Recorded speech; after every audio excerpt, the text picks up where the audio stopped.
Okay, thank you very much for the introduction. Yeah, I'm going to talk about universal graphs, and there are many different notions of universal graphs. And today we're going to see two such notions. And so let me start with induced universal graphs. Okay, so we said that a graph G is induced universal for some finite class F if it contains all the graphs of F as induced subgraph. So you can also define this for infinite graph classes, but in our case, it's more meaningful to define that for finite graph classes. And the goal for finite graph classes is to minimize the number of vertices of the induced universal graph. So we're going to see some example, but just let me just say that the origin of this problem a long time ago was about VLSI designing chips. So let's see, the classic example is the class of all n-vertex graphs. And n in my talk will always be the number of vertices. So here's a very simple way to build an induced universal graph for this class. You just take the disjoint union of all the graphs in the class. And it always works. So if the class is finite, it's always a very cheap way to get an induced universal. Not so cheap, I would say a very expensive way to get an induced universal graph. Because of course you're using certainly way too many vertices compared to what you should be able to do. Okay, so you have n to the 2 to the n square over 2 graphs in your family, and each of them has n vertices. So you're using basically n times 2 to the n square over 2 vertices. So certainly there are ways to do better. You could just use the same patterns and glue many graphs on the same patterns, and certainly this would be much better. But it's not so easy to come up with a simple improvement. And in fact, it's convenient to use a very practical tool to do that. And this tool is the notion of an adjacency labeling scheme. Okay, so what is this? So an adjacency labeling scheme, it's a function A that you should think of as a decoder that takes two binary strings, or two binary words in input and outputs just a bit, 0 or 1. And this decoder has the following property. For any graph in the class, you can label the vertices of the graph with binary strings. And then for any two vertices u and v, if you give the label of u and the label of v to your decoder, and then it tells you 1 if uv is an edge and 0 if uv is not an edge. Okay, so this decoder again has the following property. You can label the vertices of any graph, and then if the decoder reads the labels of u and v, it knows whether u and v were adjacent in the graph or not. So the most important part is that A, the decoder, doesn't know the graph. It only reads the two labels, and that's all. The decoder knows the class, but it doesn't know the specific graph. On the other hand, the labels that depend on the graph.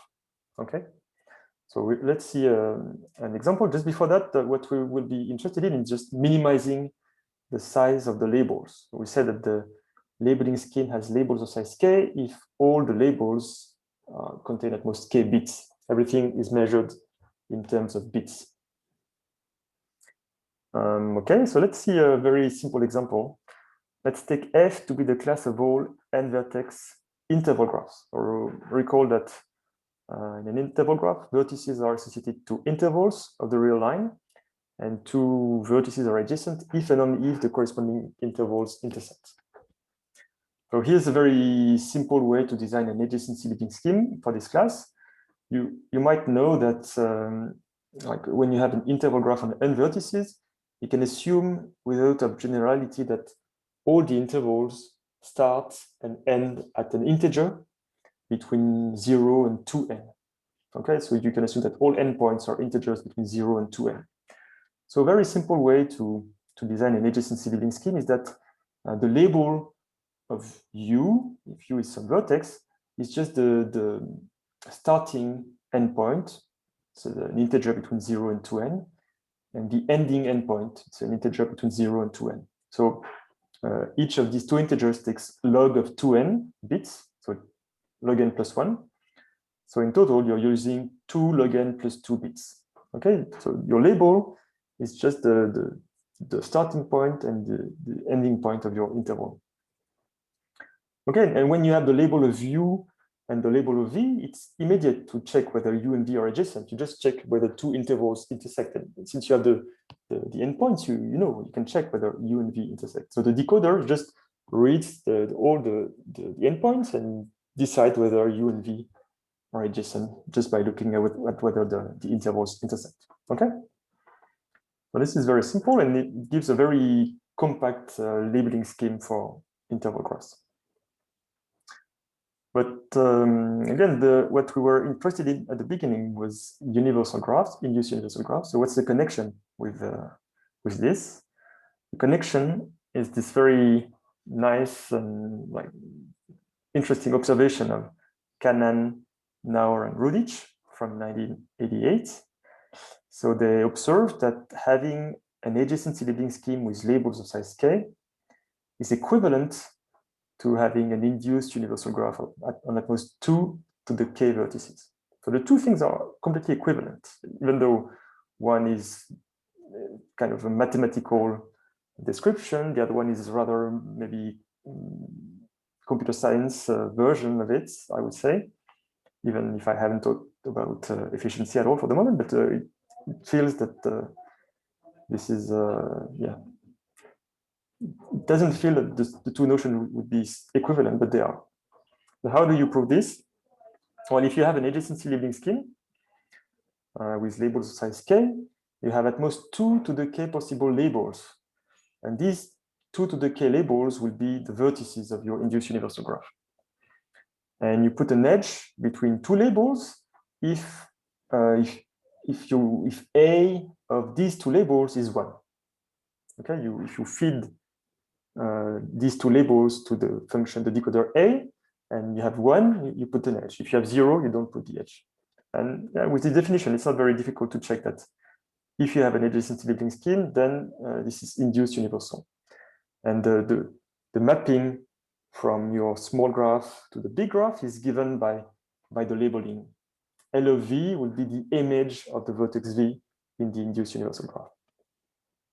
And it's the same in the other direction. If you have an induced universal graph, you can transform that into an adjacency labeling scheme.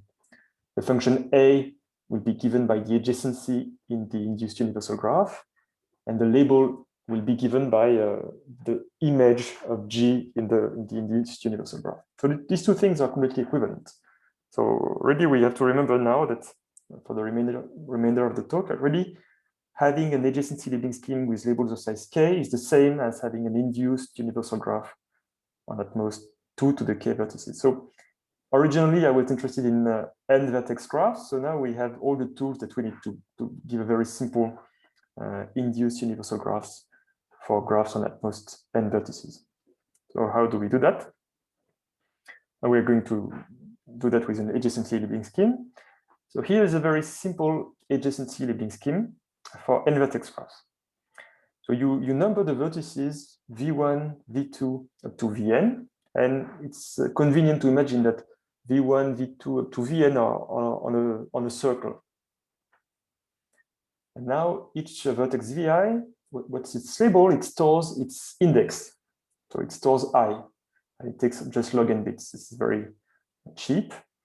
And then vi also stores a binary vector that tells of size n over 2, that tells whether vi is adjacent to vi plus 1, vi plus 2, vi plus 3, up to vi plus n over 2.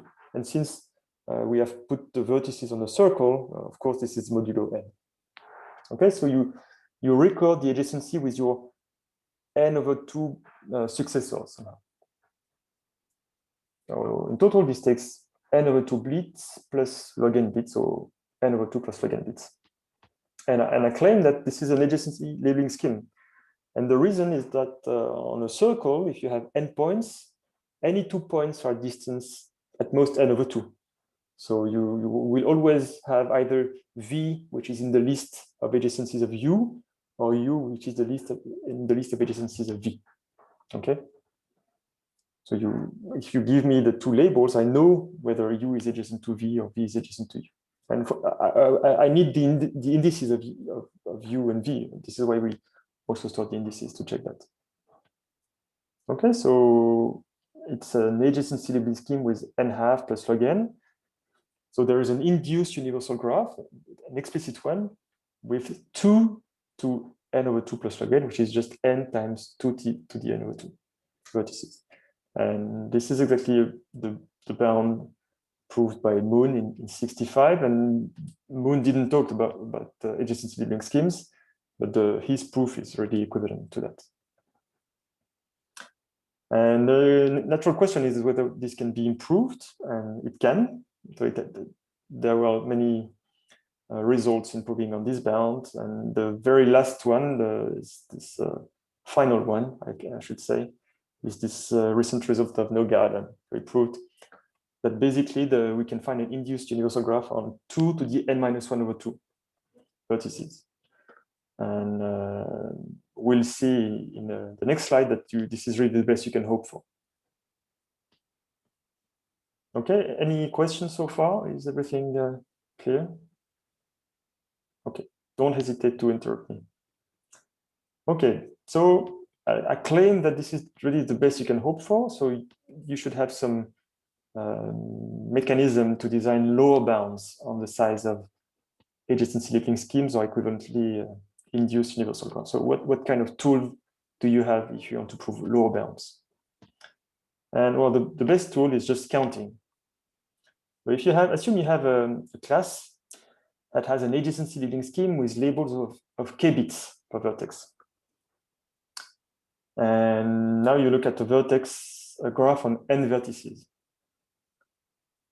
So since it has an adjacency labeling scheme with labels of k bits, you can really describe your graph by a string of n times k bits.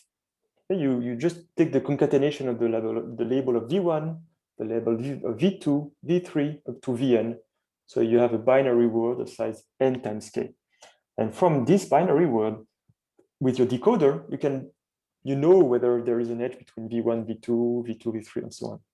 So having your decoder, you can compress all the graphs in the class into some binary strings on n times k bits. But so it implies that your class contains at most 2 to the n times k graph on at most n vertices. Okay, because you describe all of them by a string of size nk. So you can't have too many graphs on n vertices, at most 2 to the n times k. Okay? So if you have an adjacency labeling scheme with small labels, you can't have too many graphs in your class. And if you put this in the other direction, this directly implies that any adjacency labeling scheme for Fn, so I'm always using Fn to denote the subclass of n vertex graphs in F. Okay. So this what I just wrote here implies that any adjacency labeling scheme for Fn needs at least 1 over n times log of Fn bits per vertex. This is just rewriting this. So okay, we have n times k, which is at least log of Fn. So k is at least 1 over n times log of Fn. Okay, let's call that the counting lower bound. You will never be able to do better than this very natural counting lower bound. Okay, it's just the information theoretic lower bound. So the natural question is whether you can always reach this bound or not. But before that, let's see what it gives for classes that we have seen already. Our first example was the class of all n vertex graphs. So you have you have 2 to the n choose 2 such graphs.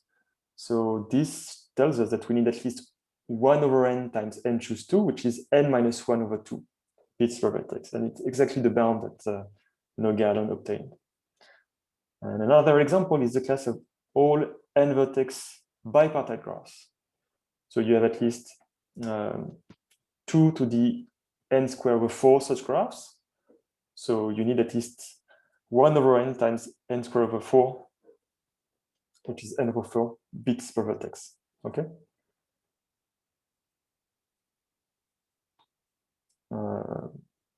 So yeah, is it clear how you prove that you have at least this many graphs in the class? So for the class of all graphs, you have you have n choose 2 possible edges in the complete graph, and for each of them you choose it or you don't choose it. And you have to take into account the fact that you have isomorphism classes, but you only divide by some factorial, and factorial is much smaller than the 2 to the n square. So you can really forget about isomorphism types. In this regime, they are completely irrelevant. And the same here for the n squared divided by 4. In the complete bipartite graph KNN, you have a kn over 2, n over 2, you have n squared over 4 possible edges. And you can, each of them, you can take it or not. So it's 2 to the n squared over 4. And again, you have to divide by factorial n, but it doesn't count. Okay, it's 2 to the n again. Okay, and the crazy result is that these lower bounds are already attained. And this is an amazing result, but difficult. Okay, so the natural question again is whether you can always reach this bound. So the answer of Noga-Alon is yes, we can reach this bound in these cases and other interesting cases as well. And it's related to a very important conjecture in computer science. But before that, let me give one definition. We say that the class is hereditary. Piotr mentioned hereditary classes at the beginning of the introduction. We said that the class is hereditary if every induced subgraph of a graph in the class is again in the class. Okay, it's closed under induced subgraphs. And it's very natural to look at hereditary classes when you design induced universal graph, because if your induced universal graph contains some graph G, then it contains all the induced subgraph of G as induced subgraph. Okay, if you contain G, you contain all the induced subgraph of G as induced subgraph. So if your class is hereditary and you contain one member, you contain all the induced subgraph of this graph. So it's very natural to look at hereditary class, because if you contain all n vertex graph in the class, you contain all the graph and at most n vertices in the class. So you have them for free if the class is hereditary. So this is why it's very natural to look at hereditary classes. And a very beautiful conjecture of Kanan, Naron, Rudich says that if your hereditary class doesn't have too many graphs, so far we've seen graph with 2 to the n square, classes with 2 to the order n square graphs. Here, if you have much less graphs, 2 to the O of n log n, then the conjecture claims that you have an adjacency labeling scheme with labels of log n bits, order log n. Okay, so recall that the counting lower bound is 1 over n times log of fn. So here, 1 over n times log of this would be order n log n divided by n, which is order log n. Okay, so this conjecture said that in this very specific regime, you always have an adjacency labeling scheme with at most a constant time the counting lower bound. And this is completely open. And I was very surprised to hear recently that Noga-Alon didn't believe in this conjecture at all. I think that it's false. I thought people believe that the conjecture is true. Okay, so our main result is that in a slightly different regime, we can always reach the counting lower bound for hereditary classes. So remember, we cannot beat 1 over n times log of fn, and we can prove that we can, up to a small lower order term, we can always reach this bound. And this lower order term is little o of n. So it means that this result is only irrelevant if the left-hand part is also of order n. Otherwise, this doesn't tell us anything. And saying that this is of order n is the same as saying that log of fn is of order n squared. That fn is of order 2 to some constant times n squared. So these are really dense graph classes, like the class of all graphs or the class of all bipartite graphs. Not at all the regime of Cannon-Narrow knowledge. But in this slightly denser regime, what we prove is that you can always reach this counting lower bound. So we're going to see quickly some nice applications of that. But before that, let me give you a brief sketch of the proof and how it goes. So it relies on the regularity lemma. But before that, we need to understand this this value, like the log of the number of graphs on n vertices in the class. It's called the fn, size of fn is called the growth or the speed of the class. And the speed of hereditary properties, it's a very well-studied topic. We need to understand what it is, really. Otherwise, we won't be able to say much. Unfortunately, it's very well-studied. And a sequence of results in the 90s, it was proved that actually this bound, what I call the counting lower bound, 1 over n times log of fn, it cannot be anything. There's only a discrete set of possible functions that you can have as growth. And so the result is that this growth is always 1 minus 1 over r plus little o of 1 times n half. And r is an integer, which has a specific meaning that we're going to see in a minute. So r is a specific integer, and the growth is this, basically. Okay, so it's discrete. There are discrete jumps in the possible growth. It's very, very surprising. It's extremely structured. And everything, the growth is governed by this parameter, which is called the coloring number. So people in the audience might know the coloring number with a completely different definition. This is not the definition that you know, probably. It's a different definition, but it's still called the coloring number. Okay, so what is this? How do we define this? So, so the definition is the following.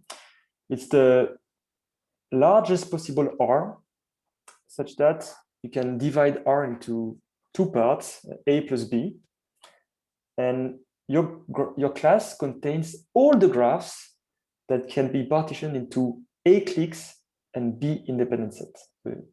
All graphs whose vertex set can be partitioned into A clique and B independent sets. Okay, for instance, if you contain all bipartite graph, then your coloring number is at least 2, because you contain all the graphs that can be partitioned into 2 independent sets. Or if you contain all split graphs, then again, the coloring number is at least 2, because you contain all graphs that can be partitioned into a clique and independent set. Okay? So like we're going to see an example that might be easier. Look at the class of graphs that do not contain any induced copy of C5. And I claim that the coloring number is equal to 2. So why is that the case? Well, if you don't contain any induced copy of C5, you don't have any odd cycle.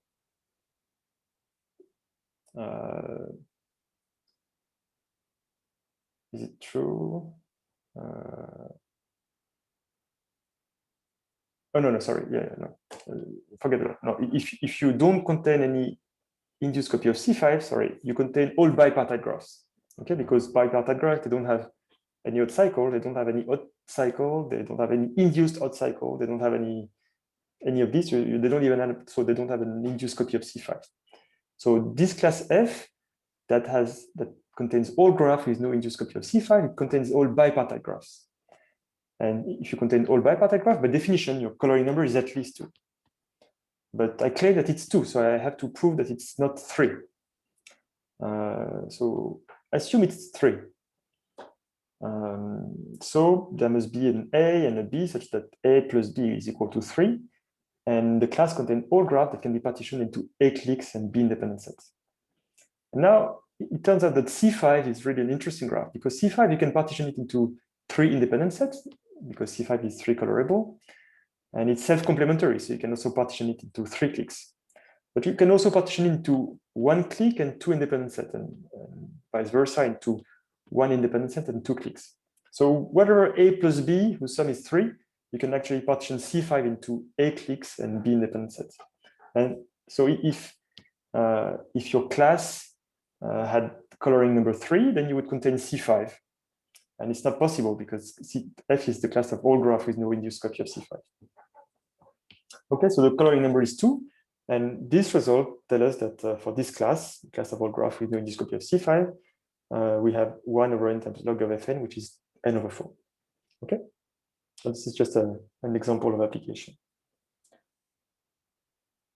Okay, so far. Okay, so using this result, the only thing that we have to prove is that for every hereditary class, we can find an adjacency labeling scheme with labels of size 1 minus 1 divided by this coloring number plus little of 1 times n over 2. So we are going to prove this, and we will replace this little of 1 by some epsilon, and we will prove the bound for this epsilon, and we're going to make epsilon tend to 0. But for the remainder of the proof, I replace this by some epsilon.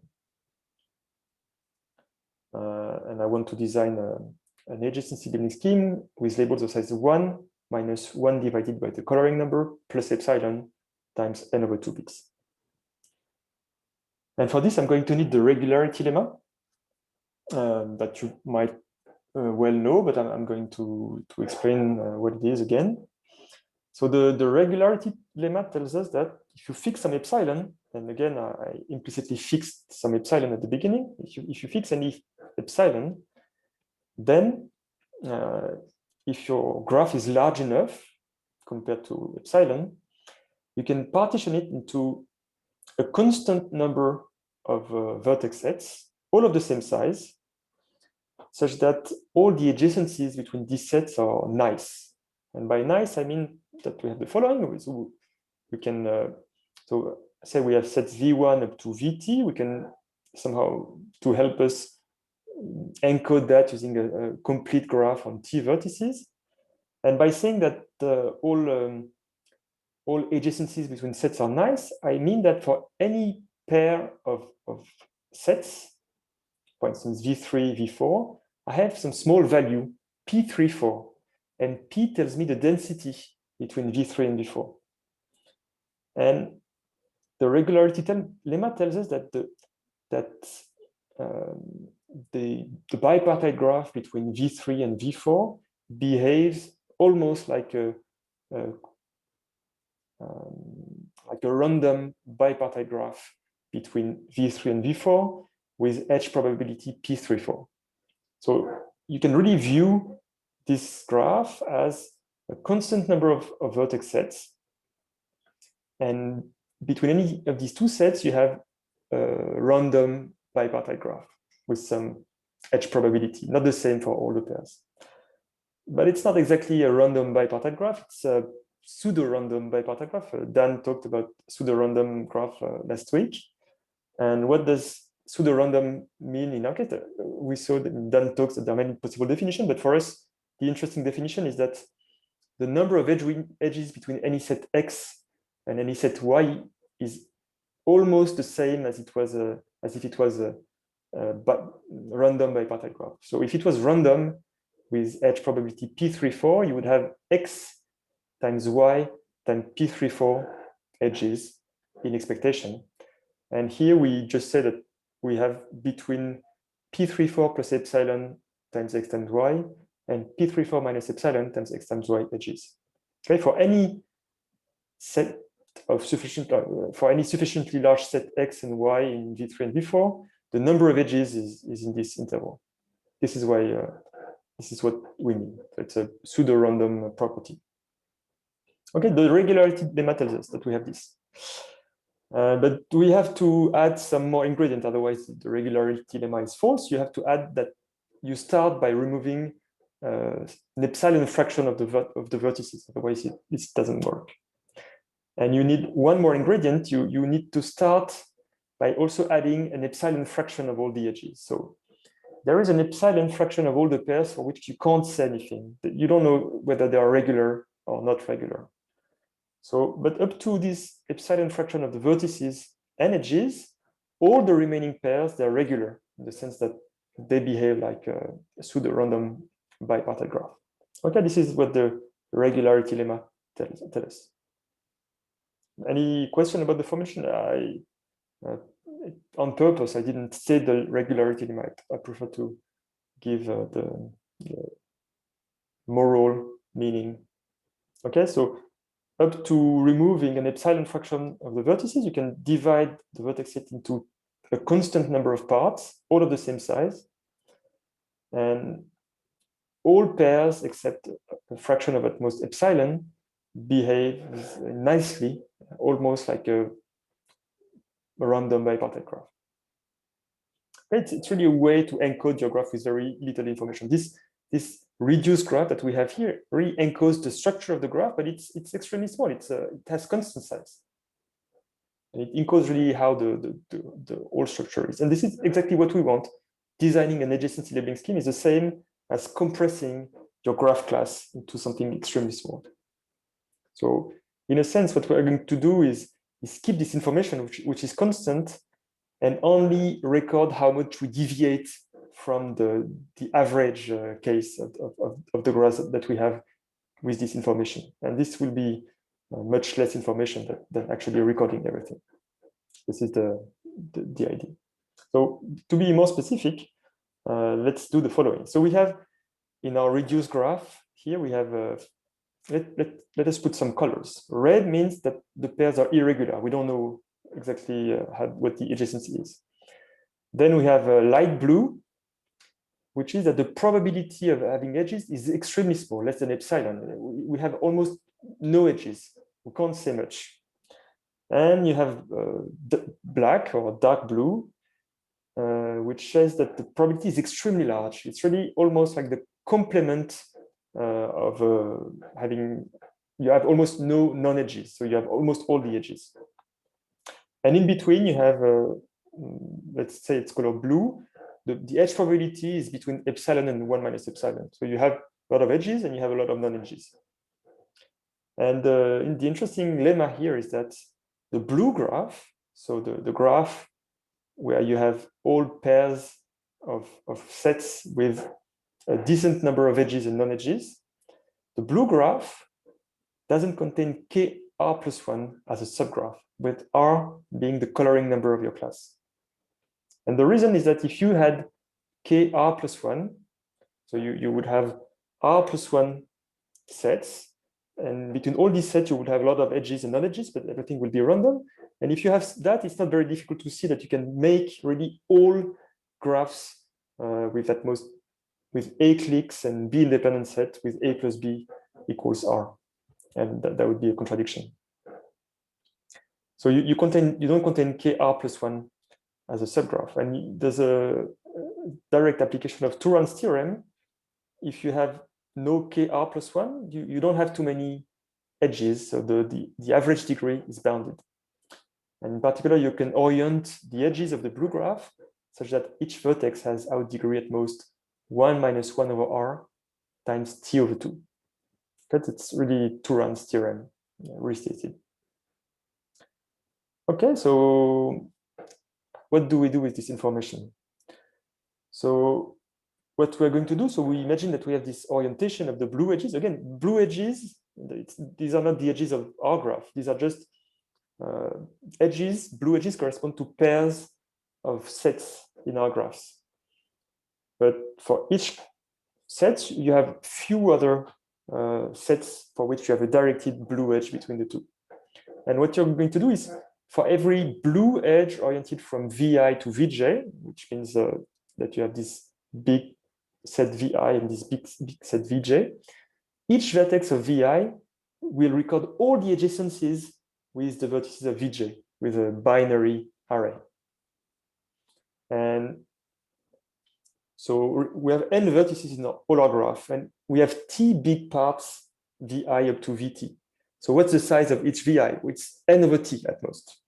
So the binary array will have size at most n over t. So how much does it cost?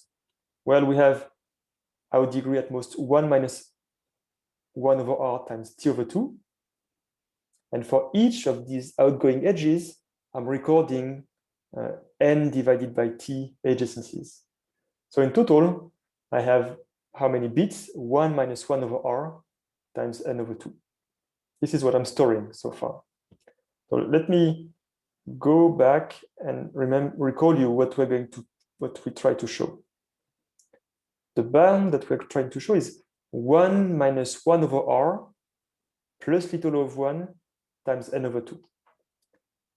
And now what we just proved is that by recording all the blue adjacencies, it costs us 1 minus 1 over r times n over 2, which means that I have almost exhausted all the size that I was allowed to use.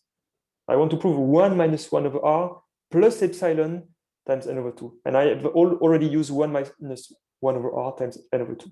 So if I want to prove my result, from now on, I can only use very, very few bits, at most epsilon times n.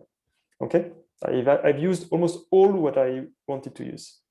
So now the goal is to say that all the remainder of all the edges, I can store it extremely cheaply.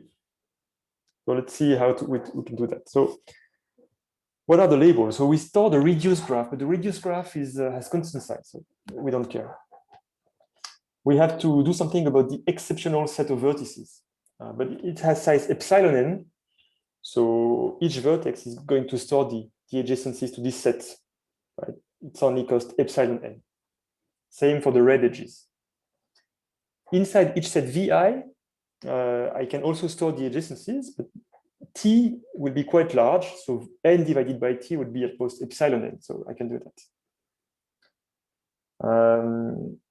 So we've seen already that for blue adjacencies, we could use 1 minus 1 over r times n over 2, which is our target. You also have, remember, you also have the light blue and dark blue. So very, very sparse adjacencies and very dense adjacencies. And here the idea is that for very light adjacencies, we're going to record edges using dictionaries. So we have very few edges around each vertex. So I'm going to store explicitly my neighborhood using a dictionary. And for dark edges, I'm going to store explicitly my non-neighborhood.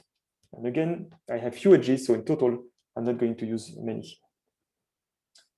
So in total, I just sketched the fact that I can really store all the remaining adjacencies with very few bits. So the main part is this 1 minus 1 over r times n over 2, which is an easy consequence of Turan's theorem. Okay, so we proved the result. Using the regularity lemma, you can always find an adjacency labeling schemes with labels of size 1 over n times log of fn plus little of n. Okay. Yeah, so again, most of the difficulty comes from these blue edges, and it's really the fact that this nice theorem on excluding kr plus 1 as a subgraph that gives us the result. So I have a quick question. Yeah, sure. So when in many places here, but for example, with this dictionary, so you set up some IDs at the beginning, right? That each vertex has a ID of length log n. So and then for these dictionaries, you just put the IDs in the list. That's the thing, or? Yes, exactly. So so everyone has for instance, the ID of its set. And its local ID. Local. Yeah. And the number of sets is constant, and the local is what? So you would, in principle, you can do that using log n. I mean, giving names and giving the names of your neighbors, but you don't want to do that because you would have some log n factor. Okay. So you have to, dictionaries means that you're going to store subsets of size epsilon n. And so yeah, I didn't mention that. Yeah, we have to do something clever. Yeah, we're going to store, each vertex is going to store its neighborhood. Its neighborhood is a subset of size at most epsilon n, for instance. And we need a clever way to encode possible subsets. And there are not too many subsets of size epsilon n. It's at most the entropy of epsilon times n. And so I mean, the log is at most the entropy times n. Okay, So thanks. A counting argument tells you that you can encode these possible neighborhoods with few bits. But there are also explicit ways to do that. Here you are using some stronger form of regularity, right? Because you need that whenever you have a pair of very small density, then actually you need that each vertex has a very small degree. Yeah, so this is a very good point. So what we do is a bit different. Thank you for noticing. Yeah, I'm cheating a little bit. So again, what we do is again the same. Thank you, Bartosz. Let me say exactly what we do. Say the pair is sparse, so we have very few edges. Having very few edges, again, what we can do is find an orientation such that the out degree is very small. It doesn't mean that the degree is small, but now the out degree is small. And I'm going to store my out neighborhood. And this will be at most epsilon n. Okay? I agree with you. You can't say that you have bounded degree, but you have few edges. The density is at most epsilon, so the average degree is at most epsilon n. So you have an orientation such that every vertex has out degree at most epsilon n. And now you record your neighborhood. And your neighborhood is a subset of size epsilon n of the other set. And you don't have too many such subsets. And so you can encode them with at most some function of epsilon times n bits.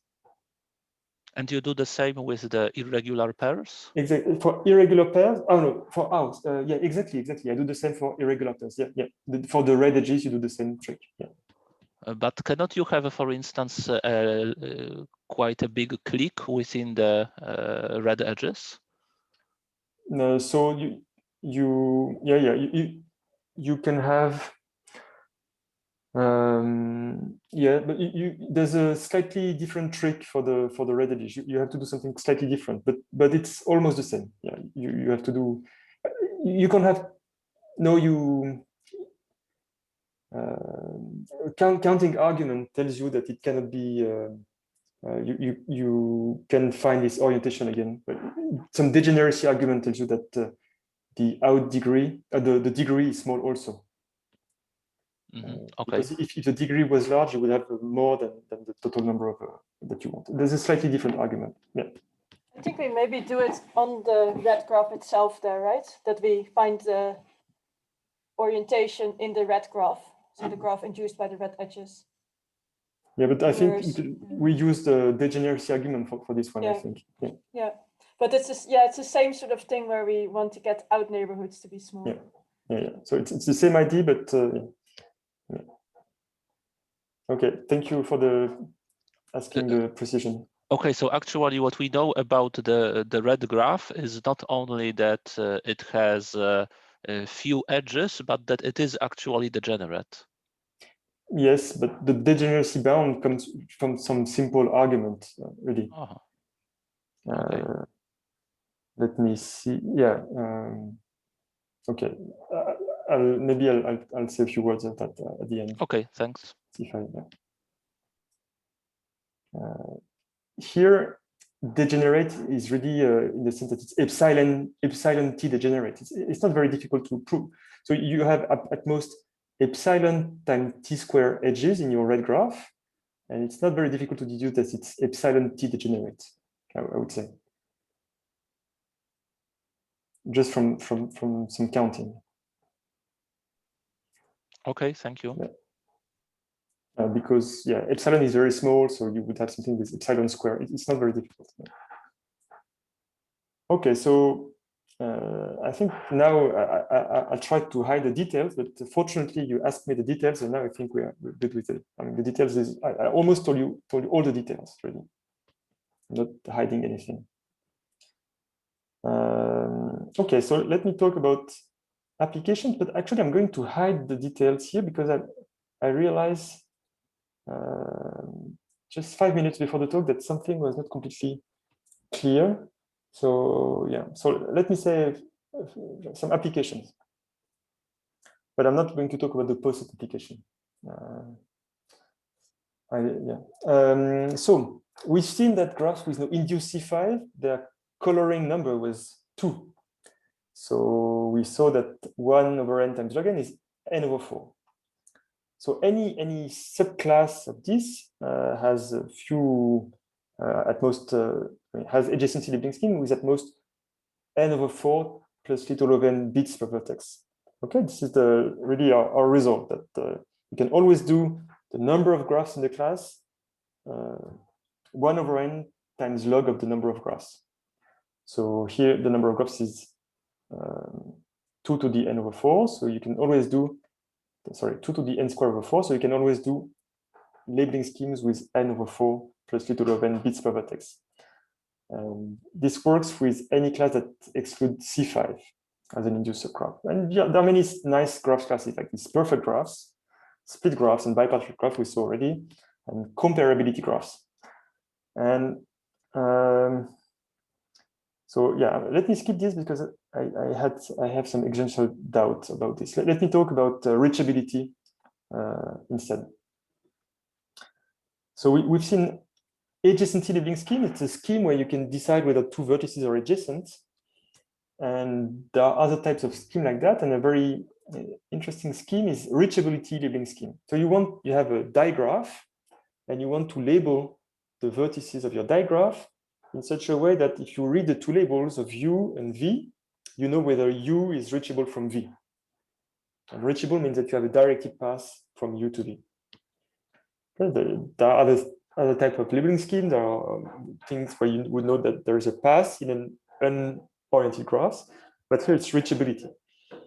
And again, you want to find a reachability labeling schemes in digraphs on n vertices that uses the smallest possible labels. And but there's a classic reduction between this problem and labeling in comparability graphs. So again, here, what we showed here is that comparability graphs, they have an adjacency labeling scheme with n over 4 vertices, bits per vertex. And so there's a classic reduction between reachability and comparability. And this is the following. So if you have a digraph, you can look at the strongly connected components. So these are the equivalent the equivalent classes of the relation U can reach V and V can reach U. So these are strongly connected, each of them. So what you can do is just assign one label, one index to each of the strong components, and between each component, all the vertices are reachable from one another. And if you want to decide whether U is reachable from V, you just have to check that if you contract all strong components to a single vertex, and you get this new graph. In this new graph, the component containing U can reach the component containing V. Okay, so you can contract all strong components, and now it's just reachability in a smaller subgraph. You can really, it's a reduction to prove that you can assume that your graph is acyclic, because you can always contract all strong components. Okay, and if your component can reach the other component, originally in the original graph, U can reach V. Okay, because all these vertices can reach each other, and here and here also. Okay, so this reduction shows that to solve your problem, it's enough to solve reachability in acyclic digraph. But reachability in acyclic digraph, it's the same as comparability. If you have a digraph, and like reachability, it's an order. It's a poset. You can define U at most V as U can reach V, and it's in acyclic digraph. This is transitive. So it's the same as some reachability query in a specific poset. Okay, or comparability in some comparability graph. Is this clear? Okay, if U can reach V and V can reach W, U can reach W. So the relation U can reach V in an acyclic digraph, it's a partial order. And deciding whether U can reach V is the same as asking whether U and V are comparable in this order. Another way to see that is that you can put edges between U and V whenever U can reach V, and you have a comparability graph. And for this graph, we have an adjacency labeling scheme with n/4 plus bits plus little o of n. So in total, this gives us a reachability labeling scheme with n/4 plus little o of n bits per vertex. Okay, so for this reachability problem, you can reduce that to acyclic digraph. And for acyclic digraph, it's the same as comparability in posets. Or comparability is the same as adjacency in comparability graphs. And adjacency in comparability graphs, we saw that we can do that with n/4 bits per vertex. Okay, because comparability graph, they have no induced C5. We have a general result for that. So this improves a recent result where they proved n/3 instead of n/4. And it's not very difficult to see that n/4 is best possible. Okay, so I have talked about, let me check. Okay, so I've talked about induced universal graphs, and these are really the same as adjacency labeling schemes. And in the remainder of my talk, I'm going to talk about slightly different topic, a kind of stronger version of induced universal graph. And this So is I a have a notion. quick question here. Please. So the fact that n/4 is best possible, does it come from the height 2 posets? Yeah, it's the same as Bipartite graphs. it's the same as adjacency in bipartite graphs. Yes, basically. yes. Okay.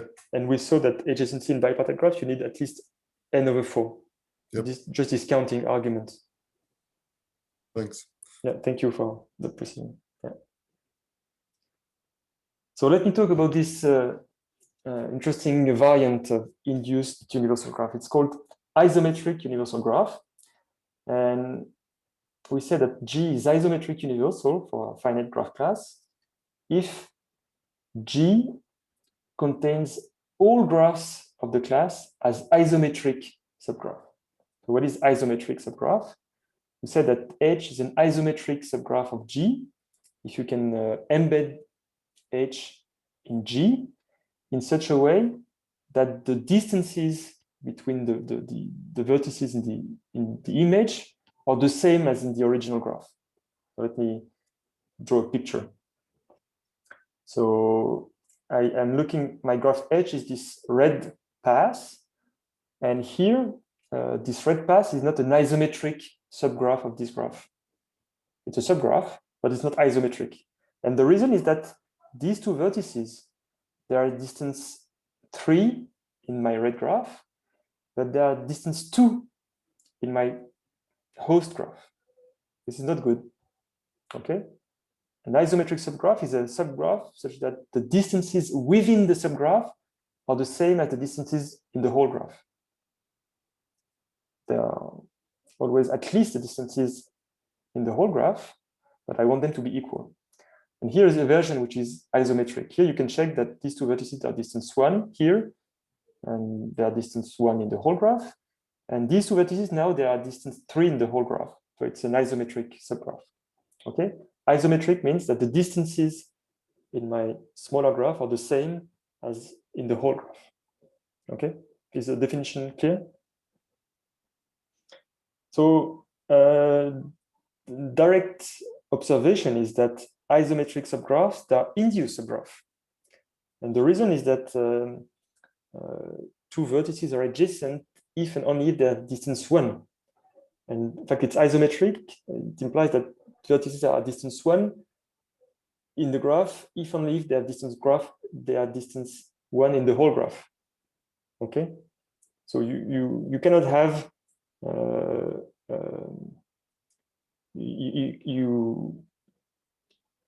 you cannot have a non-edge. For instance, you cannot have a shortcut in the graph because this would change the distance. Okay. If you had a chord, so an edge that is not in your subgraph H, but it's in G, then it would imply that the two vertices are distance 1 in G. But it's an isometric subgraph, so there should also be a distance 1 in H. Okay, so the distances have to be the same in the small graph and in the whole graph. And in particular, since you're adjacent if and only if you have distance 1, you're adjacent in the small graph if and only if you're adjacent in the whole graph. So isometric subgraphs, they are induced subgraph, but they are much stronger than that. You want vertices of distance 1, vertices to be at distance 1 in the subgraph if and only if the distance 1 in the whole graph, and distance 2 and 3 and so on. Okay. Is it clear, or don't hesitate to tell me if this is unclear? Okay, really the picture is that you want to avoid the graph on the left, where you have shortcuts in the whole graph. This you don't want. Okay, so it's stronger than induced subgraphs, and the natural question is whether you can find small isometric universal graphs, and this would make small induced universal graph. But it turns out that it's much more difficult. So the trick that we had at the very beginning, taking the disjoint union of all graphs in the class, it still works. It's very convenient. It's still as expensive as it used to be, but it still works. But you would like to do better. And a question which was raised by Peter Winkler last year, we know that there are graphs on an exponential number of vertices that are induced universal. We saw this construction of Moon with 2 to the n/2 vertices. We saw the result of Allen. And the question is, can you do the same for isometric universal graphs? So can you have a graph with an exponential number of vertices that contains all graphs on n vertices as isometric subgraph? You can embed all of them such that you respect their distances. The distances in the whole graph won't be larger, won't be smaller than their distances in the original graph. You won't find shortcut in your big universal graph. This is what it means. And it's not so easy. The behavior of induced universal graph is very different from isometric universal graph. For instance, it's not very difficult to prove that random graphs on 2 to the n/2 vertices, they're very good for being induced universal graphs. This is not very difficult to prove. So random graphs are very good induced universal graphs, but they're very bad isometric universal graphs. And the reason is that they have very small diameter. They have constant diameter. So if you have constant diameter, you're a very bad isometric universal graph because you can only contain in an isometric way graphs of bounded diameter. So there's no way you won't be able to contain the paths on n vertices like this. Okay, if you want to contain the paths, you have to have large diameter. Okay, because you want to contain them isometrically. So random graphs are very bad isometric universal graphs. So you need completely different tools. And the remainder of my talk, I'm going to explain you the ideas, your new tools to prove this. So the first remark is that there's also a connection with some labeling. It's called distance labeling. Distance labeling, again, it's a decoder. And for any graph in your class, you can find labels such that when you give to D the label of U and the label of V, D gives you the distance between U and V. Previously, in the adjacency labeling schemes, D gave you whether they are adjacent or not. Now we have more. We have the distance. This is called the distance labeling scheme. It's a well-known notion. Again, you want to minimize the size of the labels. And remember that adjacency labeling scheme were equivalent to induced universal graph, but here there's no equivalence between this notion. It only goes in one direction. You can prove that if you have an isometric universal graph and at most 2 to the k vertices, then you have a distance labeling scheme with labels of size k. And it's the same proof. You take your isometric universal graph and the distances in the graph give the distances of the distance labeling scheme. Okay, again, the vertices are all possible labels. So assume you have an isometric universal graph on 2 to the k vertices. Now you have 2 to the k vertices, so you can view them as binary words on k bits. And your distance labeling scheme consists just in looking your graph, taking your graph, embedding it in the isometric universal graph. And in the isometric universal graph, you just look at the distance between the image. And this will be the same as the distance in the small graph by the property of being isometric universal. So your decoder here just looks at the distance of L of U and L of V, which are 2 vertices of the induced universal isometric universal graph. Okay, the distance in the universal graph are the same as the distance in the original graph. So your decoder just looks at the image and the distance, and that's all. But it doesn't go in the other way around. If you have an isometric universal graph, if you have a distance labeling scheme, you cannot make it into an isometric universal graph. So there are many examples of distance labeling scheme, and when you look at the graph, it has bounded diameter. So you need a different thing. So, but at least it gives us lower bounds. So whenever we have a lower bound on distance labeling scheme, it also gives us lower bounds on isometric universal graphs. So what we prove with Cyril Gavoil and Carla, who's here, that we can find an isometric universal graph on roughly 3 to the n vertices. So you have to compare that with the best bound for induced universal graph, which are 2 to the n over 2. Here we have 3 to the n, so it's much more. And I'm not going to give you the proof of that. I'm going to prove something much simpler, which still proves an exponential bound. So it gives a positive answer to the question of Peter. So I'm going to prove maybe 16 to the n, but it's much simpler. So how do we prove an exponential bound? How do we prove this? Let's introduce yet another labeling scheme. So here, we call that distance vector labeling scheme. Again, we put some labels. And now the decoder doesn't take 2 labels in input, just 1. So to the decoder, you give the label of V. And what D gives you is the distance from V to V1, V2, V3, up to Vm. When V1 up to Vm is some order on the vertices. And for the purpose of the proof, I allow repetition. So V1 up to Vm is some order on the vertices where all the vertices appear, but they can appear several times. And it's a fixed order. I mean, it's the same order for all the vertices in the graph. So for each graph, you have some order on the vertices, possibly with some repetitions. And you have some label for each vertex. And when the decoder reads the label, it gives you a vector where you have the distance from V to V1, V2, V3, up to Vm. Okay? And really, it's important that it's the same order for all the vertices in the graphs. Okay? So previously we read U and V, and we had the distance between U and V. Here it's much stronger. So you just have all the distances from V. And in particular, it's stronger than the other one, because if now you give me L of V and L of U, I can find the distance between U and V. Why? How do I do that? Well, I have L of V and L of U. So in here, I can find the index of V. How do I find this? Well, it's some entry where I have a 0. If I have a 0, well, it means that it has to be V, because V it's a distance 0 from itself, not from other vertices. So here I can find the index of V. It's the entry. Maybe there are several zeros because maybe V is repeated, but at least I can find one index of V. That would be a 0.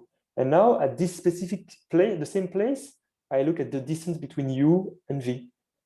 So if I have this scheme, I have a distance labeling scheme. So this is really much stronger. It's a unary labeling somehow. It's much stronger.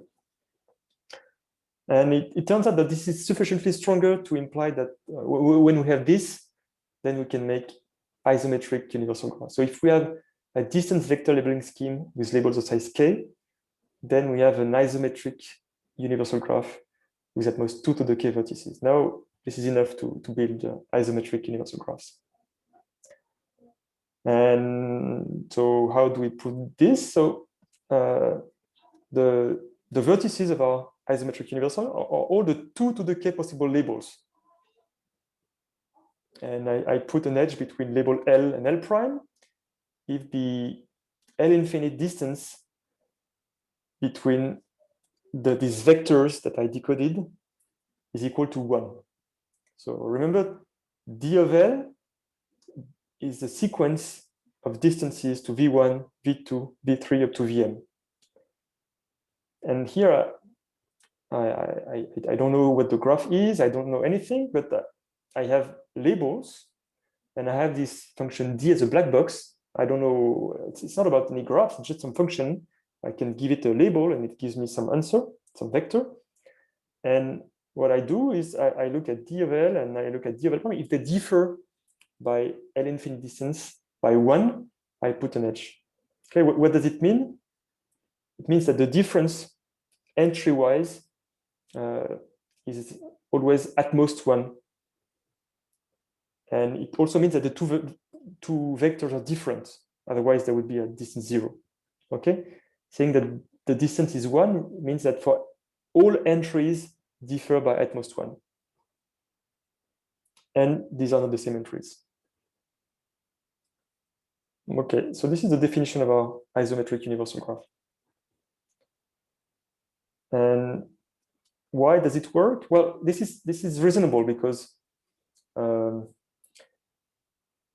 if U and V are adjacent in the graph, in any graph in your class, then by the triangle inequality, the difference between the distance from any vertex to U and to V is at most 1. So I really expect that when U and V are adjacent, the difference between the D of L of U and D of L of V would be at most 1. And there should be difference, so the distance would be exactly 1. So from the triangle inequality, I really expect that for all pairs U and V, the corresponding vectors will differ by 1, exactly.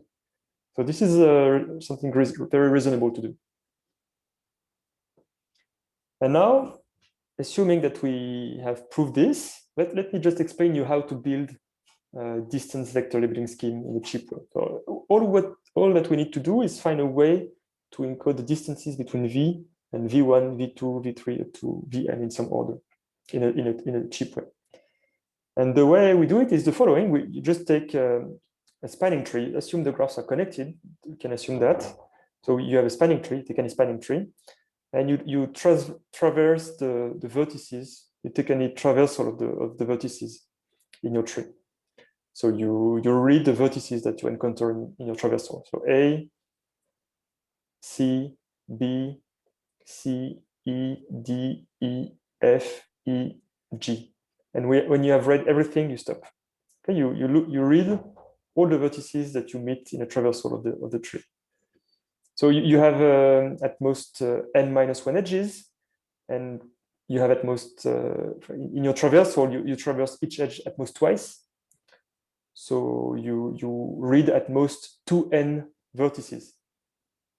Okay. So here you have a sequence of vertices that says at most 2n. What's the nice property of this sequence? Any consecutive vertices in the sequence are adjacent. Okay, so you have a nice sequence of vertices, maybe with some repetition, of size 2n, and with the nice property that any consecutive vertices are adjacent. Okay, this is what we have. You can do that with the tree. There are other ways to do that, but if you had a Hamilton cycle, you have a nice sequence of vertices where all the vertices are adjacent, consecutive vertices are adjacent, and you're only using n vertices. But not all graphs are Hamiltonian. And this is the cheap version where instead of n, you have 2n vertices with repetition. Okay, again, so we have a sequence of at most 2n vertices. Consecutive vertices are adjacent. And if you have this, here's the way that you encode distances from any vertex to the vertices in this sequence. Let's call this sequence V1, V2 up to Vn now. But the first thing you record, you have to record the distance from V to V1, V2, V3, and so on. So you first record the distance to V1 explicitly. Well, it's something between 0 and then -1, so you can do that with log n bits. And then instead of storing the distance from V to V2, you just store the difference with the distance between V and V2 and V and V1. And recall that V2 and V1 are adjacent. So the difference between these two things by the triangle inequality is at most 1 in absolute value. So it's some value which is either -1, 0, or 1. And then I store the difference between the distance with V3 and V2. And again, it's a trit, not a bit, it's a trit. And I store the difference between the distance between V and V1 and the distance between V and Vn -1. And all of these I can store with trits. And now if I have all this information, I can recover the distance between V and all the vertices in the sequence. I just need to add things. Okay, the distance between V and V3 is this, plus this, plus this. And the distance between V and Vn is the sum of all these things. Okay, so if I have this information, I have the distance between V and V1, V2, V3 up to Vm. Okay, this should be an n here. Okay, do you agree? So how many bits did I use? Well, log n. And here I've been using trits instead of bits, but that's the same. And so if I count, there are 3 to the n possibilities. So you can store that with log of 3 times 2n bits, because I have 2n vertices in my sequence. So in total, I've been using log n plus 2 log 2 of 3 times n. So 2 to this would be exactly 3 to the 2n. So it's 9 to the n. So I was lying, it's not 16 to the n, and what I prove is 9 to the n. Okay? 2 to this is 9 to the n, plus some garbage. Okay, so just summing things up. If you want to construct an isometric universal graph, it's enough to find a distance vector labeling. So this very specific scheme where you give the label of V, and the decoder gives you the distance between V and V1, V2 up to Vn, with some specific ordering, which is the same for all the vertices. And now it's a very simple trick. It's very similar to other distance labeling schemes. So we just have to do something a bit different. And so this gives an exponential bound on the size of isometric universal graphs.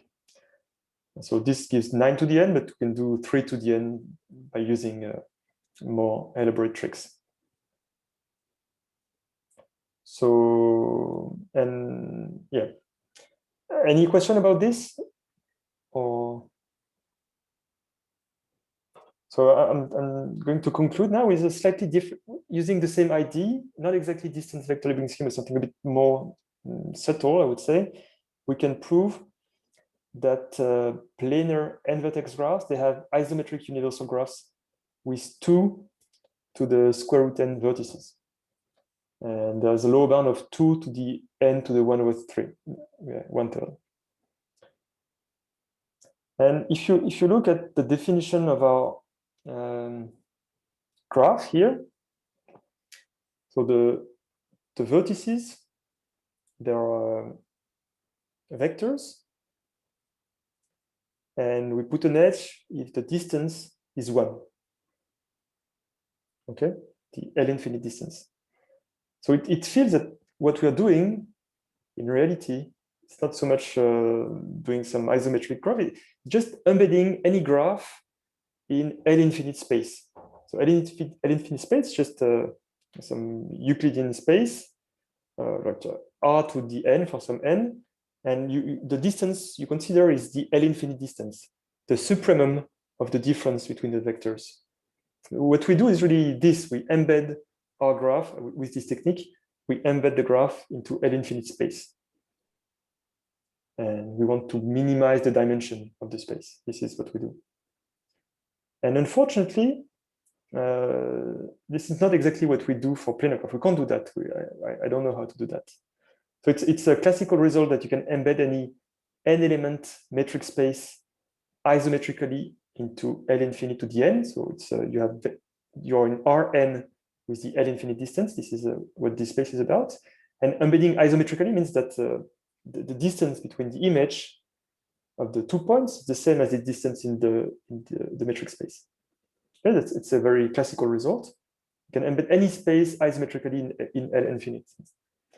And you can make sure that the dimension is the same as the number of and there are some nice families of graph for which you can do a huge reduction in the dimension. You can prove that you can embed them in L infinite in dimension log n for trees, for instance. For trees, you can reduce the dimension to log n. And the natural question is, can you do something similar for planar graphs? So trees, you can do dimension log n. And for planar graphs, it seems from our techniques that we might be able to embed them isometrically in L infinite to the square root of n. And if we could prove that, this would imply our result on the isometric universal graph. But if you have such an embedding, we have a nice isometric universal graph for free, just a space with edges if things are distance one. So it's very cheap. The description is extremely simple. But our proof doesn't quite give that because we do something a bit different for planar graphs. But I think it's a nice conjecture. So any n-element metric space, you can embed them in L infinite to the n, and it's very natural to ask for specific graph classes. Can you reduce the dimension? For trees, you can prove log n. Can you prove square root of n for planar graphs? It seems like there should be something doable here, but for the moment, we don't see how to do that.